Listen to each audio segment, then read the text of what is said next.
오늘은 안영에 대해서 얘기해 보겠습니다. 안영은 제나라 재상으로서 국정 전반을 이끈 현명한 정치가인 동시에 탁월한 외교가이기도 했습니다. 그가 강대국에 여러 차례 사절로 파견되어 제나라의 국권을 당당하게 지켜낸 사례들이 적지 않게 전해질 정도로 그의 외교가로서의 자질과 면모는 대단했는데요. 특히 오척, 그러니까 지금 키로 따지면 150cm 정도 됩니다. 이런 단신의 키와 못생긴 외모 때문에 항상 적지 않은 멸시를 당하곤 했습니다. 하지만 그는 조금도 주눅들지 않고 상대를 따끔하게 혼내준 통쾌한 일화를 여러 개 갖고 있는데요. 당시 제나라는 남쪽으로 초나라와 국경을 접하고 있었고, 초나라는 장강 이남의 초강대국이었습니다. 그래서 항상 다른 나라를 위협하는 그런 존재였죠. 제나라에 대한 견제와 공격도 보통이 아니었습니다. 그래서 제나라는 초나라와 외교 관계에 항상 각별하게 신경을 쓰지 않을 수가 없었습니다. 안영은 그때마다 외교 사절의 대표로서 초나라에 파견됐습니다. 안영은 제나라의 주권을 당당하게 지켜내는 역할을 훌륭하게 해내곤 했는데요. 그러던 어느 날 안영이 초나라를 방문했을 때 초나라 왕과 신하들이 그를 골탕 먹이기로 계획을 세웠습니다. 초나라의 위세를 과시하고 싶은 유치한 생각을 했던 거죠. 이들은 안영의 키가 작다는 생각을 알고 대문 옆에 개구멍을 하나 뚫었습니다. 그래서 키 작은 안영이 대문이 아니라 그 개구멍으로 들어오라고 한 거죠. 초나라의 의도를 단번에 간파한 안영은 정중한 목소리를 거절하고 이렇게 얘기했다고 합니다. 이것은 개구멍이지 성문이 아니지 않은가.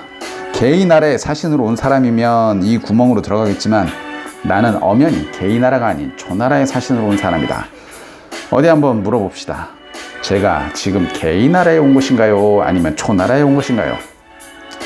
안영의 이러한 통렬한 반박에 초나라 왕은 성문으로 그를 모시지 않을 수 없었습니다. 개의 나라가 될 수는 없는 노릇이었으니까요. 안영이 초왕에게 인사를 올리자 초왕은 일부러 대체 제 나라에 사람이 얼마나 없길래 당신 같은 사람을 보냈단 말이오? 라고 희롱했습니다. 안영의 외모를 비웃는 말이었죠. 외모 비하였습니다. 하지만 안영은 조금도 당황하지 않고 이렇게 대답했다고 합니다. 무슨 말씀을 하십니까? 우리 제나라는 수도만 해도 수만 호가 넘습니다. 길을 다니는 사람들이 옷자락을 펼치면 해를 가릴 정도요. 흘리는 땀을 모으면 비가 될 정도며 서로 어깨를 부딪히고 발을 밟을 정도로 많답니다. 그런데 어찌에 제나라에 사람이 없다고 하십니까? 이 말에 초왕은 꼬투리라도 잡듯이 그렇게 사람이 많다면 어째서 당신 같은 사람을 외국에 보냈단 말이오 하고 반문했습니다. 그러자 안영은 또 기다렸다는 듯이 다음과 같이 반박했습니다. 우리 제나라는 다른 나라에 사신을 보낼 때 아주 신경을 많이 씁니다. 능력 있고 잘생긴 사람은 덕 있고 고상한 나라로 보내고 어리석고 무능한 사람은 수준이 낮고 질이 떨어지는 나라로 보내죠. 저는 사신들 중에서 가장 어리석고 무능하고 못났기 때문에 이곳 초나라로 보내진 것 같습니다. 초왕과 그의 신하들은 모두 꿀먹은 벙어리가 되어 한참을 멍하니 서로의 얼굴만 쳐다볼 뿐이었습니다. 되로 주고 말로 받는다는 속담이 바로 이런 경우에 속할 것입니다. 그 어쩌다 안영이 다시 초나라에 또 사신으로 오게 되었습니다. 초왕과 그 신하들은 이번에야말로 안영을 제대로 혼내주리라 단단히 마음을 먹고 치밀하게 준비를 했는데요. 회담이 한창 진행되고 있는데 갑자기 회담단 주위가 시끄러워졌습니다. 초왕이 사람을 시켜서 무슨 일인지 알아보게 했더니 병사 둘이 웬 사내 하나를 끌고 오는 것이 아닙니까? 초왕은 짐짓 근엄한 목소리로 귀빈이 오셔서 회담 중인데 웬 소리냐 하고 야단을 쳤습니다. 이에 한 병사가 이자가 당돌하게도 궁궐의 물건을 훔치고 있길래 이렇게 잡아왔습니다 라고 대답했습니다. 초왕은 그런 일이 알아서 처리하면 될 텐데 뭐하러 여기까지 끌고 왔느냐 하고 근엄을 떨었습니다.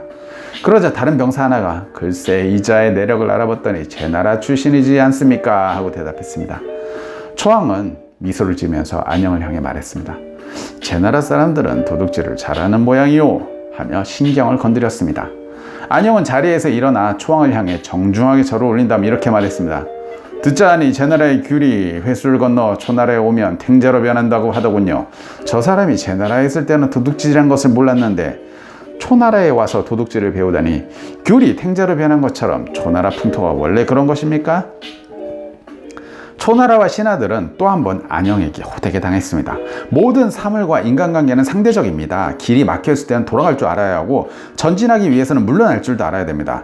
안영은 어떤 상황이 닥쳤을 때 바로 대응하거나 반응을 보이지 않고 늘 한 걸음 물러나서 그 상황의 본질과 문제점을 파악했습니다. 옛 속담에 한 걸음 물러서 보면 바다는 넓고 하늘은 비어있다 라는 말이 있듯이 사유의 공간을 남들보다 한결 많이 확보해 그 속에서 최선의 방법을 강구했던 것입니다. 안영은 이런 인식을 바탕으로 상대방이 자신에게 둔 것을 돌려주는 절묘한 기질을 발휘한 것이죠. 외교가로서 안영은 어떤 경우든 먼저 나서서 상대방을 압도하거나 모욕을 주는 언행을 하지 않았습니다. 그렇다고 해서 상대방에게 압도당하거나 모욕을 당하는 일도 결코 없었죠. 늘 유머와 기지로 상대의 수와 반응을 보고 기분 나쁘지 않게 하면서 상대방을 은은하게 압도했습니다. 경영에서 중요한 협상이나 큰 담판을 두신 분이라면 안영의 외교술을 사전에 한번 배우고 갈 필요가 있겠습니다.